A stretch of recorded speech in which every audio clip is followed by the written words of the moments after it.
지금으로부터 2000년 전 예수님이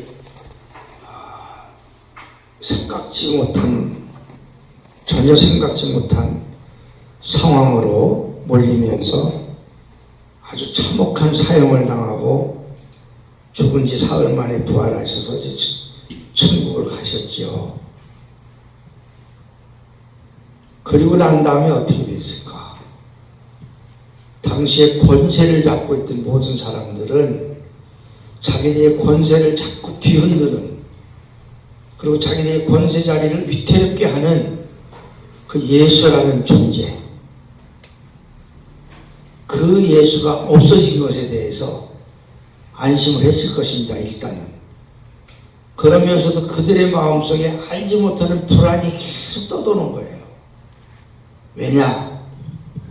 당시에 자기들은 온 세상을 좌지우지할 만한 왕의 말 한마디면, 또 자기들의 부하들이 심지어는 군대를 동원할 수 있고 백성들의 재산을 이리저리 할 수 있는 권세를 가지고 있었잖아요. 안 되면 세금을 걷어들이기도 하고, 재산을 몰수하기도 하고, 이런 힘을 가졌던 그들이었는데 사실은 아무런 군대도 없고, 그야말로 무슨 싸울 만한 군대도 없고, 무슨 재산을 많이 가졌거나 조직 하나 갖지 못한 예수라는 나사렛 청년 한 사람이 온 나라 백성들의 그 생각과 생활과 분위기를 자꾸 흔든단 말이죠. 이걸 어떻게 설명해야 좋을까요? 무엇이? 우리도 나라 백성들의 어려움은 왕들이 백성들을 향해서 이러저런 정책을 많이 펴니다. 그것들이 때로는 백성들의 호응을 받기도 하지만 오히려 그것이 더 백성들을 반감을 사게 하기도 하고, 그래서 이 백성들의 마음을 사로잡는다는 것은 쉽지 않았는데 예수는 뭘 가지고 그렇게 했을까?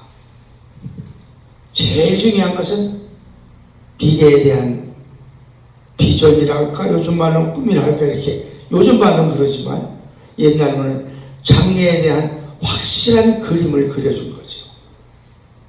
천국과 영생에 대해서. 이 세상 사는 이게 끝이 아니라는 것을 확실하게 얘기를 했는데 각 사람들이 그거를 헛된 소리를 듣지 아니하고 실감나게 들은 거예요. 그리고 이게 우리가 이렇게 핍박받고 어렵게 살지만 내일이 있구나, 미래가 있구나, 이 세상이 끝이 아니구나. 그러니 우리가 이 세상에 희망을 두고 여기에 매달려만 살 것이 아니구나. 그래서 그들의 시각이, 그들의 마음 방향이 천국 쪽으로 향하기 시작했다 이 말이에요. 그것이 백성들의 마음을 사로잡았던 거죠. 사실 정치가, 나라에 펴는 어떤 경제정책이, 군대의 어떤 땅을 빼앗기 위해서 전쟁을 통해서 나라 국토를 넓혀도 개인적으로 얻는 행복은 전혀 별개일 수 있습니다. 그리고 난 뒤에 예수를 죽여서 그것이 끝날 줄 알았더니 오히려 그 예수를 따르던 무리들이 점점 모여들고 예배하고 그 예수가 전한 말씀들을 자꾸 생명줄로 여기서 붙들고 그들의 세력이 커져갔습니다. 나중에는 그 강력한 로마가 또 중세시대의 모든 예술과 문화와 경제와 삶이, 심지어는 저 거대한 아메리카, 미국이 예수 복음을 중심으로 해서 번영과 또 권세를 누리는 그런 힘을 예수 한 사람으로부터 비롯했다는 사실이 믿어지십니까, 여러분들? 그러나 이것은 내가 믿겠냐 안 믿겠냐 묻기 이전에 현실입니다. 아무리 중국이 지금 어떻고 무슨 이렇게 자랑을 해도 미국을 감당할 힘은 역사에도 없을 만큼, 로마가 그렇게 강했다 해도 그 로마를 뛰어넘을 만한 강한 힘을 가지고 있습니다. 그 속에 뭐가 있냐? 개인이 있고 개인의 속에 뭐가 있냐? 그들의 영혼 속에 박혀있는 구원에 대한 예수 그리스도의 복음이 세상을 이렇게 지배하게 됐다는 거죠. 좁혀 들어가면 결론이 그거예요. 그럼 이렇게 될 때 그 발전 과정에 있어서 우리가 이야기하는 초대교회, 이런 예배당이 어디 있겠어요? 누구의 집에서, 누구의 다락방에서, 누구의 골방에서 모여 앉아서 둘러앉아서 찬송하고 자기들이 믿음을 드러내서 서로 고백하고, 그리고는 그들이 서로를 도왔어요. 그러면서 그들은 마음을 같이 했습니다. 이 설교를 준비하면서 이승만 대통령이 생각이 났어요. 뭉치면 살고 흩어지면 죽는다. 그걸로 6.25 이후에 대한민국을 번영시키는 기초를 놨어요. 뭉치면 살고 흩어지면 죽는다. 그게 백성들의 마음속에서 박히는 거야. 그러니까 우리가 흩어지지 않도록 뭉칠 수 있도록 마음을 모으는 거예요. 어느 한 가정도 가족들이 뿔뿔이 제작 마음을 흐트러뜨리면 그 가정은 무너집니다. 그 마음이 하나로 모여져야 되는데, 하나로 모여질 때는 표대, 어떤 등대 같은 어떤 주제, 어떤 명확한 명제가 있어야 돼요. 예를 들면 우리 가정이 다시 한번 회복이 돼야 된다. 너무 어려워서. 그래서 여기서 죽으면 안 된다. 살아남아야 된다. 이것처럼 강한 게 어디 있어요? 살아남으려면 목숨을 걸고 싸우게 돼 있어요. 그런 힘이 복음 안에 있었잖아요. 각 식구들이 각자 딴 생각을 좀 높이고 힘이 나올 수가 없습니다. 흩어지면 힘이 나올 수가 없습니다. 나 그래서 우리 두란노교회를 생각하면서 어제 장로님하고도 통화를 하고 그런 얘기를 해요. 또 우리 조경 집사하고 주보 때문에 얘기를 하면서 우리는 살아남아야 된다. 살아남기 위해서 우리는 교회를 지켜야 된다. 그러기 위해서 오늘 나는 뭐라 그랬어요? 늘 같은 마음을 품으십시오. 이 제목 속에 암시하는 첫 번째 메시지는 뭐냐? 변함없이 always, 언제나 어제 다르고 오늘 달라지면 안 된다는 거예요. 작년 다르고 올해 달라지면 안 된다는 거예요. 파괴되는 가정들이 많이 있습니다만 결혼식 때 했던 약속이 그대로 지켜진다면 왜 가정이 파괴되겠어요? 그걸 다 버리기 때문에, 변하기 때문에. 그래서 늘 품은 마음이 지속되어야 된다는 것과 같은 마음이라는 것, 하나의 명제를 우리가 붙들어야 되는 거예요. 살아남아야 된다. 가장 강력한 명제입니다. 살아남아야 된다. 나라도 그렇잖아요. 싸우자. 싸울 때 뭐예요? 이기려고 싸우는 거예요. 지려고 싸우는 사람들이 어디 있어요? 이겨야 된다. 그런데 그 뒤에 암시가 뭐예요? 왜 이겨서 뭐 하려고? 왜 이겨야 되는데? 그게 분명하면 목숨 바치거든요. 젊은이들이 전쟁으로 뛰어들거든요. 외국에 나가 있던 젊은이들이 다 이스라엘로 모여드는 거예요. 나라를 지키기 위해서. 그처럼 저는 두란노교회가 겉으로 보기에는 그저 10여 명, 20여 명 그저 이렇게 모여서 예배하는 것 같지만은 이 속에는 뭔가 우리가 서로 감지하고 있는, 서로 눈치채고 있는 분명한 하나의 명제가 있습니다. 이 두란노교회가 살아남을 것입니다. 남아야 됩니다. 살아남는다는 거? 말을 잠깐 반대쪽으로 가보세요. 주가 없어질 수는 없다는 얘기예요. 주가 없어져 생각도 없었는 일이다. 이 분명한 명제가 여기 안에 있잖아요. 그래서 이런 일을 우리가 가지고 싸울 때에 제일 문제가 되는 것은 뭐냐면 적들과의 싸움입니다. 근데 적은 크게 둘로 항상 나눠지잖아요. 외적인 적과 내부의 적. 로마가 망한 것은 강한 군대가 있었습니다. 로마의 장교들 영화에서 보십시오. 막 닭벼슬처럼 무슨 막 그냥 그 큰 벼슬을 이렇게 세워서 그 모자를 쓰고 투구를 쓰고 얼마나 화려한 옷을 입고 그들이 위엄을 자랑합니까?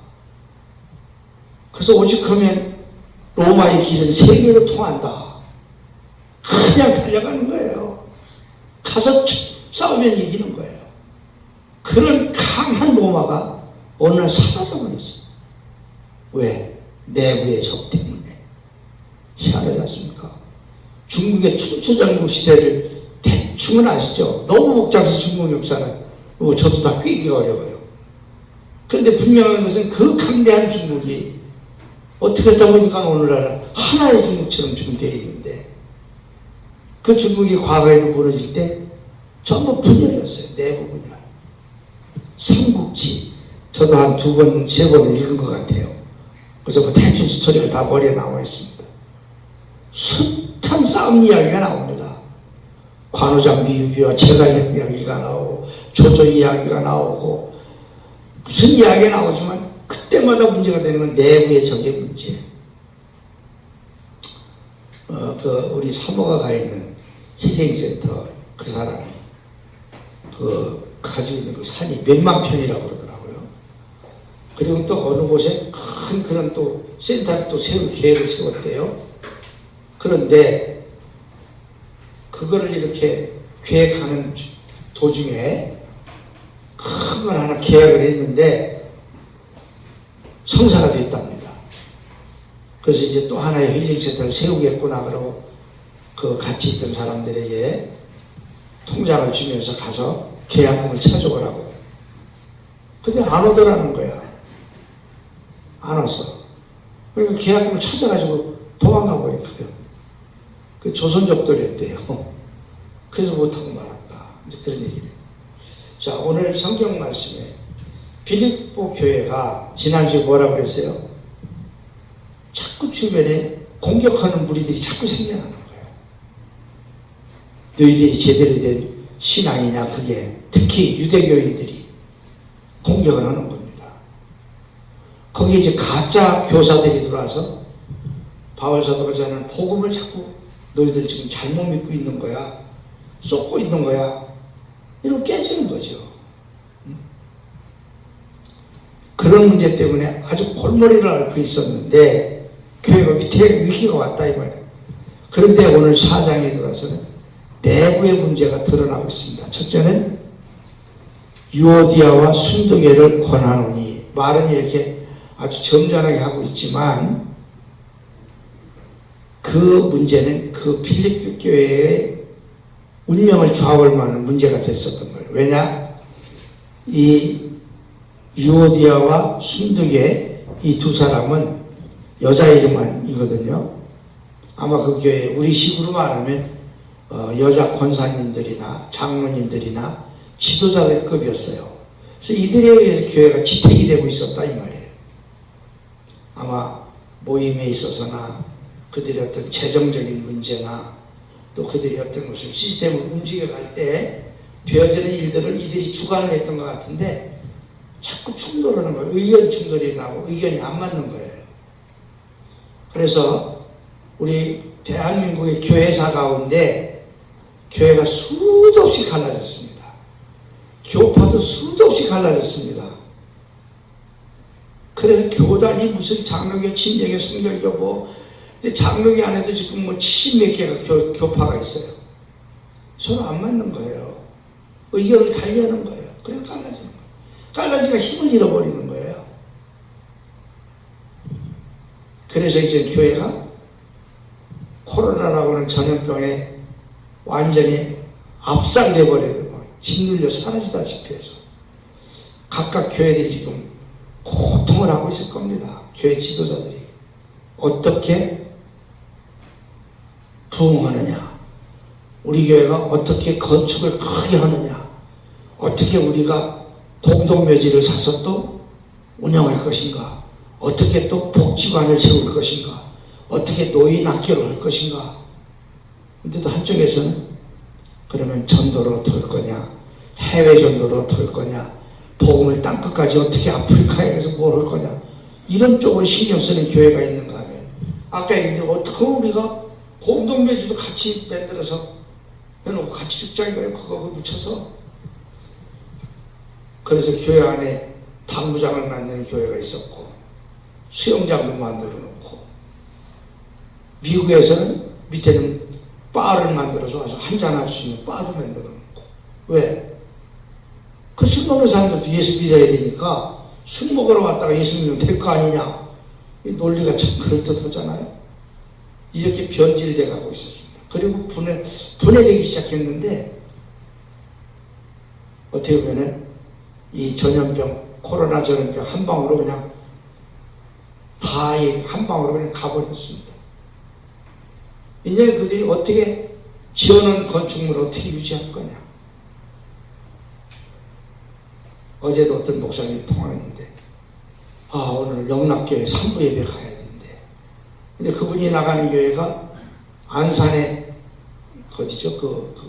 큰 저수지물 들어오는데, 그 안산 밑에 거기 큰 성전이라고 어마어마하게 지어놨어요. 그리고 구로동 그쪽 안에 거기에 또 큰 광진교회라고 어마어마하게 큰 교회를 지어놨습니다. 어떻게 요즘 예배드려요? 동사무소에서 오다가 안 되니까 밖에는 경찰차가 와서 늘 서 있대요. 그래서 20명씩 이상 못 모이게. 그래서 많은 세미나 하시는 분, 성가대 연습실 본당 다 있어도 한 20명, 50명까지 늘어났대요. 50명 구석구석 호텔에서 영상으로 예배드리는지. 그리고는 그대로 충돌하고 흩어지고 교제가 없어진 거야. 교회마다 서로 교제할 수가 없어. 서로 믿음을 나눌 시간이요, 장소도 시간도 믿음도 허락되지 않는 거야. 이러면서 교회가 허물어져 가는 모습을 느낀다는 겁니다. 그러면 앞으로 두란노 교회는 어떻게 될 거냐, 이 생각을 안 할 수가 없잖아요. 살아남아야 되거든요. 근데 우리는 그런 고민에서 많이 벗어나 있잖아요. 20명 이하만 모여라 할 때 우리는 그냥 수를 셀 것도 없이 그냥 18명, 10명 모였으니까, 이것을 내가 비웃듯이 자랑하며 얘기하는 건 결코 아닙니다. 자연적으로 우리는 그렇게 되어버렸어요. 그래서 우리는 이 빌립보 교회가 가지고 있던 내부적인 분열은 일어나지 않고, 오히려 우리들은 서로를 안쓰럽게 여기고 이 현실을 안타깝게 생각하면서 모이면, 그래도 예배 한번 드리면 뭔가 우리가 마음이 따뜻해지거나 뭔가 어떻게든지 잘해야 되겠다 하는 그런 생각들이 저절로 들지 않습니까? 누가 시켜서가 아니라. 그래서 이 사도 바울은 이제 이 빌립보 교회가 이렇게 외부적으로 공격을 당하고, 또 알고 보니까 내부적으로 분열을 하면 끝난다는 생각 때문에 이런 얘기를 하잖아요. 1절에서 사랑하는 자들아, 이와 같이 주 안에 서라. 주 안에 서라. 주 안에서 살아남아라. 교회를 지켜서 교회가 무너지지 않게 하라. 이런 부탁을 하는 겁니다. 그러면서 그 빌립보 교인들을 어떻게 바울은 가슴에 품고 있느냐? 바울이 어떤 사심을 갖고 목회한 게 아니었습니다. 그야말로 오로지 예수 복음만을 전하기 위해서 그는 생명을 바쳤던 사람이기 때문에 성경에서 곳곳에서 느껴지는 바울의 메시지는 바로 예수의 마음이었고, 하나님의 음성을 우리가 오늘날까지 성경으로 기록해서 듣지 않습니까? 만약에 바울이 이것을 이용해서 교회를 위해서 돈벌이를 했다든지, 자기가 무슨 정치를 해먹었다든지, 이런 야심으로 성경이 그의 행적을 기록했다면 누가 성경을 읽으며 누가 예수를 믿었겠어요? 어떻게 이 성경 2000년 동안 신약 성경을 우리가 붙들고 있었겠습니까? 예수의 말씀, 예수의 마음, 예수의 심장, 하나님의 마음 그대로 바울의 마음이었어요. 그러면서 빌립보 교인들은 뭐라고 합니까? 나의 사랑하고 사모하는 형제들, 저는 여기에서 감사가 항상 있습니다. 그래도 뭐니 해도 내 일생에 모르겠어요. 남들은 어떻게 평가를 하는지 모르지만 적어도 하나님만은 나를 그렇게 인정하실 것 같아요. 잔악계나 불조심, 잔악계나 불조심, 잔악계나 불안무, 잔악계나 불안무. 지금은 우리 가정 형편이 이렇게 복잡해지다 보니까 다른 일을 먼저 생각해야 될 것 같은데 그래도 잔악계나 불안무. 그리고 불안무 이상의 가치가 없어요, 저한테. 최고의 가치를 가진 거예요. 여러분들 지금 이 자리에서 순간에 생각이 지나갈 수 있습니다. 내가 제일로 가치를 여기는 게 뭔가 생각해보세요. 우리 조장님은 뭐예요? 혹시 답변을 시가 좀 거부할 수도 있는데 최고의 가치를 여기는 게 뭡니까? 대개들 웬만한 사람, 먹고 사는 사람은 뭐라 그래요? 건강. 조금 더 고급스럽게 해서 행복. 조금 더 우리 자식들. 또 우리 가족. 그거예요. 그러니까 모든 사람들 생각이 어떻게든지 벌어서 자식들 호강시키게 살라고 자식들한테 재산 물려주는 게 목적이에요. 나라가 거덜나든 말든 나라가 무슨 나라의 정체성이 바뀌든 말든 이게 상관하지 않습니다. 내가 투자한 주식이 오르면 되는 거고 회사가 망하지 않으면 되는 거고 어떻게든지 벌어서 자식한테 많이 물려주고 따라하는 게 목표예요. 가치관이 그렇게 됐잖아요. 그럼 여러분들 내가 지금 탁 대놓고 이거 내 생명 같은 거 이거다. 뭐 것 같아요? 거기가 아마 자식일 가능성이 많습니다. 어떤 사람은 자기 통장일 수도 있습니다. 어떻게 내가 그렇게 피땀 흘려 모아서 사는 아파트 저거 한 채. 이럴 수도 있습니다. 아마 어떤 사람에서 저는 이 나라와 민족, 이 나라와 민족에서는 내가 목숨을 오늘 바칠 수 있습니다. 그런 사람 몇 명이나 만나겠습니다. 여러분, 저는 그 자리에 섰어요. 내가 사는 이제 앞으로 얼마나 살겠는가. 그러다 보니까 감사한 게 욕심이 사라지기 시작하는 거예요, 점점. 뭘 하고 나면 세상을 떠날 것인가. 그게 점점 심각해지는 거예요. 내가 살아온 흔적이 뭐가 남았나. 나에겐 도란느끼가 있었어. 난 이거 얘기할 수 있다. 하나님 앞에 가서. 만약에 도란느끼가 문을 닫고 사라진다 할지라도 하나님 생명책에는 도란느끼가 기록이 되어 있을 것이고 내가 세례를 베풀어서 구원을 받은 많은 생명들이 어딘가 와서 신앙생활을 지키고 살았다면 천국에서 만날 거 아니냐 이거예요. 나는 투자를 잘했다. 많이만 모여서 몇천 명 목회로는 목사만이 목사일까? 아니라는 그 확신이 있기 때문에 나는 내 걸 했다는 거예요. 여러분 내려보세요. 지금 여기서 하나님 앞에. 내가 생명책, 그건 안 돼, 그건 안 돼. 이거. 그거 내놓을 게 뭐예요? 물질. 정말 소중한 거예요. 없으면 요새는 돈 없으면 죽는다는 소리가 있잖아요. 돈 없으면 죽어요. 아마 우리 사모도 돈 없었으면 그 보험 드는 거 몇 푼 타지 않았으면 벌써 장례식 치렀을 겁니다. 내가 몇 달이나 지금 살아있는 것은 그 덕인 것 같아요. 그러나 생명은 하나님께 달려있어요. 아무래도 하나님이 부르시면 가는 겁니다. 아무리 발버둥 쳐도 그 이 육신의 이 껍질 이게 뭐예요? 그래서 오늘 이렇게 주 안에 서라. 그러면서 요디아 순두의 권사님들 제발 다투지 마시고 서로 멍에를 같이 졌잖냐. 밭 가는 소가 멍에를 같이 메고 밭에 가는 거예요. 한 마리가 멍에를 벗어버리는데 거꾸로 가면 어떻게 되겠어요? 오늘 시에 내가 기차를 타고 영화를 왔다 갔다 하면서 정말 찬란해. 가을 들판. 어디쯤 가면 톡한 들판이 보입니다. 벼가 익어가요. 지난주에 보던 들판 이번 주에 보는 들판이 다르더라고. 이렇게 물들어가는 들판과 뒤에 푸른 산이 조화를 이루는 거예요. 그래서 그렇잖아요. 어느 노랗게 그거 표한 거, 나는 그냥 파를 해요. 나는 빨간 벼가 될래요. 서로 아우성을 치면 저 아름다운 들판이 이루어지겠는가? 표들도 그러는 거예요. 우리는 한 마음을 품었어요. 다 우리들 같은 표예요. 그래서 쌀이 되는 겁니다. 그리고 끌어안고 서로 같은 마음을 품었어요. 속삭이는 것 같더라 이거예요. 내가 기차 안에서 그거를 바라보면서. 그래서 여기에 두 번째 주제는, 그러기 위해서 여러분들은 세상이 제공하지 않는 비결을 얘기합니다. 기뻐하라는 거야. 자꾸 망하는 소리 하지 말고, 징징거리지 말고, 투덜거리지 말고 기뻐하라는 거야. 기뻐하라는 거야. 내일은 잘 아실 거예요. 기뻐하기 위해서 여기서 강조하고 있는 것은 관용입니다. 관용. 하나가 되는 것도 관용입니다. 관용은 뭐예요? 널리 이해하고 용서하고 받아들여서 품어 안는 게 관용입니다.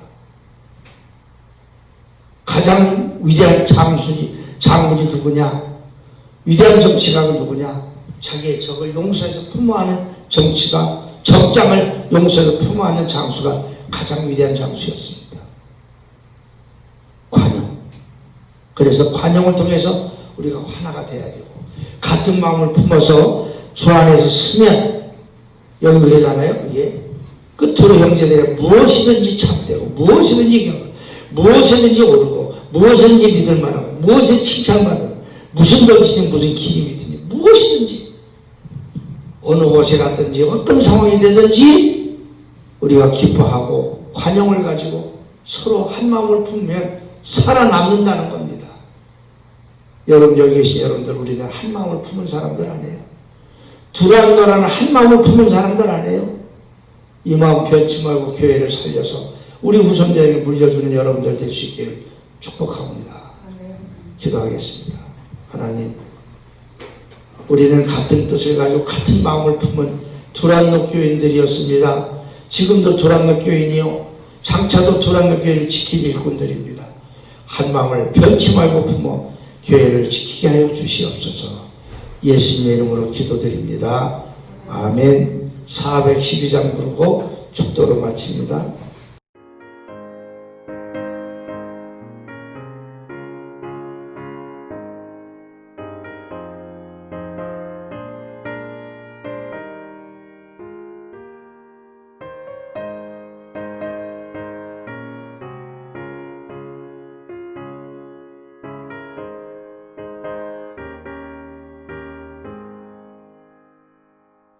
내 영혼의 그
내 영혼의 평화가 넘쳐남은 주의 큰 복을 받음이라. 내가 주야로 주님과 함께 있어 내 영혼이 편히 쉬네.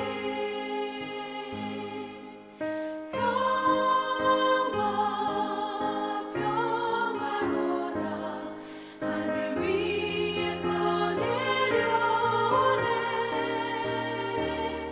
그 사랑의 물결이 영원토록 내 영혼을 덮으소서. 이 땅 위에 험한 길 가는 동안 참된 평화가 어디 있나. 우리 모두 다 예수를 친구 삼아 참 평화를 누리겠네.